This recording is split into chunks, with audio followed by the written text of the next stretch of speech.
بسم اللہ الرحمن الرحیم الحمد للہ والصلاة علی نبینا محمد صلی اللہ تعالی علیہ وسلم وعلی آلہ واصحابہ واہل بیتہ اجمعین اما بعد۔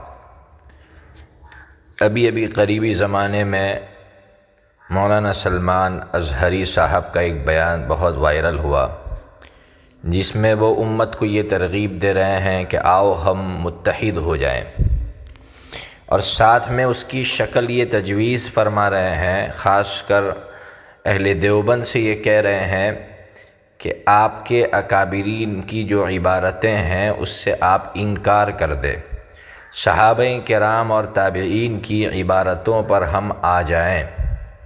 تو میں آج مولانا سلمان اظہری صاحب سے یہ کہنا چاہتا ہوں کہ ہم بھی اتحاد کی بات کر رہے ہیں، اور ہماری بھی یہی شرط ہے کہ آپ بھی آپ کے اکابرین کی جو عبارتیں ہیں اس کا انکار کر دیں، اور آپ فیصلہ کریں کہ آپ کے اکابرین نے جو باتیں لکھی ہیں کیا وہ صحابہ کرام کی کتابوں میں ملتی ہے یا ان کی زندگیوں میں ملتی ہے، تابعین کی کتابوں میں یا ان کی زندگیوں میں ملتی ہے۔ صحابہ کرام نے تو کتابیں نہیں لکھی، لیکن ان کی زندگیوں میں آپ میں سے کون ہے جو یہ ثابت کر دے کہ کسی صحابی کا ایسا عقیدہ تھا؟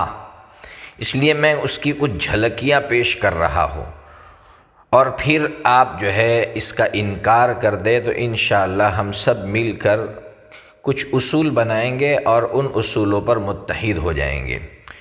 سب سے پہلی عبارت میں حدائق بخشش حصہ اول، یہ مولانا احمد رضا خان صاحب کی کتاب ہے، کلام منظوم ہے۔ حصہ اول صفحہ نمبر 3 پر انہوں نے جو شعر لکھا ہے، میری تقدیر بری ہو تو بھلی کر دے کہ ہے محو اس بات کے دفتر پر کروڑا تیرا۔ یعنی حضرت نبی پاک صلی اللہ تعالی علیہ وسلم کے بارے میں یہ عقیدہ رکھ رہے ہیں کہ اگر میری تقدیر بری ہوگی تو حضرت نبی پاک صلی اللہ تعالی علیہ وسلم کو اللہ نے یہ پاور دیا ہے کہ آپ میری تقدیر کو بدل دیں گے اور میری تقدیر کو اچھا کر دیں گے۔ اب سوال یہ ہے، کیا حضرت نبی پاک صلی اللہ تعالی علیہ وسلم کے پاس یہ پاور تھا؟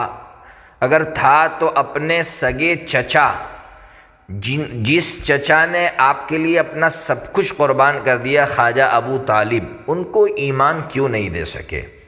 یہ سب سے بڑا سوال ہے اگر آپ کے پاس یہ اختیار تھا تو۔ دوسری عبارت، یہ حدائق بخشش حصہ سوم صفحہ نمبر 64 سے میں نقل کر رہا ہوں۔ شعر ہے، روئے یوسف سے فزوں تر ہے حسن روئے شاہ، پشت آئینہ نہ ہو انباز روئے آئینہ۔ یعنی حضرت پیران پیر شیخ عبد القادر جیلانی رحمۃ اللہ علیہ کی تعریف میں اتنے ایسے اشعار ہیں کہ اس کو ہم بول نہیں پا رہے ہیں۔ یہ کہنا چاہ رہے ہیں کہ حضرت شاہ عبد القادر جیلانی حضرت سیدنا یوسف علیہ نبینا وعلیہ الصلاۃ والسلام سے بھی زیادہ حسین ہے، اور آئینے کا جو پیچھے کا حصہ ہوتا ہے وہ آئینے کے چہرے کی برابری نہیں کر سکتا ہے، نعوذ باللہ۔ یعنی حضرت سیدنا یوسف علیہ نبینا وعلیہ الصلاۃ والسلام کے بارے میں یہ کہا جا رہا ہے کہ وہ آئینے کا پیچھے کا حصہ ہے، اور شاہ عبد القادر جیلانی رحمۃ اللہ علیہ وہ آئینے کا آگے والا حصہ ہے۔ اسی طرح انہوں نے ایک کتاب ہے انوار شریعت، یہ بریلوی حضرات جانتے ہیں، ان کے 5 علماء کے فتاوے اس میں موجود ہے، انوار شریعت جلد نمبر 2 صفحہ نمبر 38۔ حضرت عیسیٰ علیہ السلام کی شان میں کس طرح کی گستاخی کی گئی وہ آپ سنیے۔ دوبارہ وہی بھیجا جاتا ہے جو پہلی دفعہ ناکام رہے، امتحان میں دوبارہ وہ لوگ بلائے جاتے ہیں جو فیل ہو۔ حضرت مسیح علیہ السلام پہلی آمد میں ناکام رہے، اور یہود کے ڈر کے مارے کام تبلیغ رسالت انجام نہ دے سکے، اس لیے دوبارہ آنا تلافی مافات ہے۔ آپ سوچے تو صحیح، کیا کہا جا رہا ہے؟ حضرت سیدنا عیسیٰ علیہ نبینا وعلیہ الصلاۃ والسلام کو ناکام بتلایا جا رہا ہے۔ اس طرح حضرت نبی پاک صلی اللہ تعالی علیہ وسلم کی شان میں اور کس طرح گستاخی ہوئی سنیے۔ ملفوظات حصہ دوم صفحہ نمبر 23، یہ مولانا احمد رضا خان جو ہے یہ لکھ رہے ہیں، یہ برکات احمد کی جنازے کی نماز کے بارے میں لکھ رہے ہیں کہ ان کے انتقال کے دن مولوی سید احمد مرحوم خواب میں زیارت اقدس حضرت نبی پاک صلی اللہ تعالیٰ علیہ وسلم سے مشرف ہوئے کہ گھوڑے پر تشریف لے جا رہے تھے۔ عرض کی یا رسول اللہ کہاں تشریف لے جا رہے ہیں؟ فرمایا برکات احمد کے جنازے کی نماز پڑھنے۔ مولانا احمد رضا خان کیا لکھ رہے وہ سنیے، الحمدللہ یہ جنازہ مبارکہ میں نے پڑھایا، یعنی نبی پاک صلی اللہ تعالیٰ علیہ وسلم مقتدی ہے اور مولانا احمد رضا خان صاحب اس جنازے کی نماز پڑھا رہے ہیں، یعنی وہ امام ہے۔ اب اس سے بڑی گستاخی کیا ہے؟ کیا اس سے انکار کریں گے؟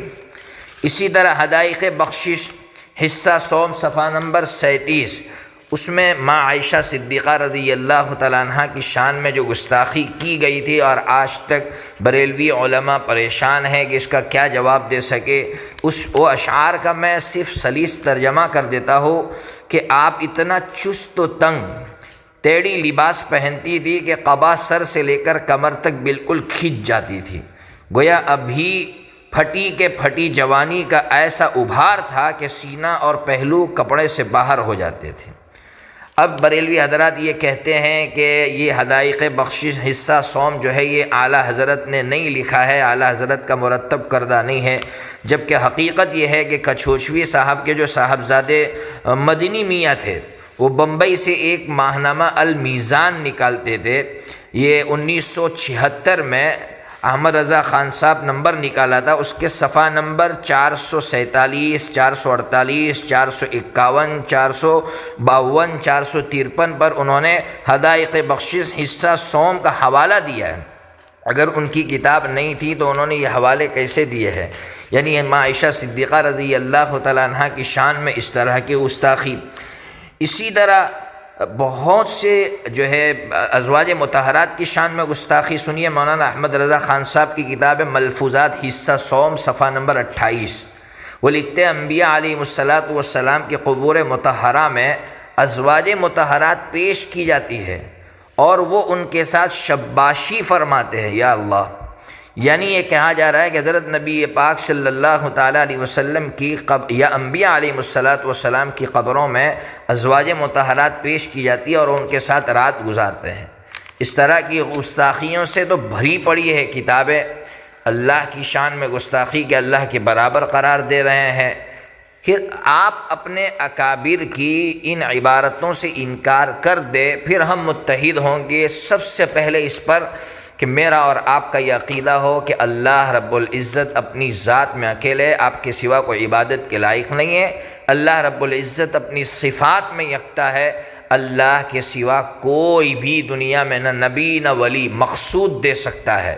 میں مقصود کہہ رہا ہوں، آپ سمجھئے، یعنی شفا، ایمان، اور اسی طرح مقصود کے اندر اولاد، یہ سب چیزیں مقصود ہے، یہ اللہ کے سوا کوئی نہیں دے سکتا ہے۔ ہاں اللہ نے ذرائع جو ہے وہ بندوں کے اختیار میں دیے ہیں، لیکن مقصود جو ہے وہ اللہ کے سوا کسی کے پاس نہیں ہے۔ تو آئیے ہم سب اس پر متحد ہو جاتے ہیں اور پھر امت جو ہے انشاءاللہ ایک سنہرا دور دیکھے گی۔ لیکن آپ سے بھی یہی گزارش ہے کہ آپ بھی اپنے اکابرین کی عبارتوں کا انکار کر دیں۔ اللہ تبارک و تعالی امت کو متحد فرمائے، توحید پر قائم فرمائے، حضرات انبیاء علیہ السلام کا اتباع نصیب فرمائے، اولیاء عظام کا جو طریقہ ہے اس پر چلنے کی توفیق عطا فرمائے۔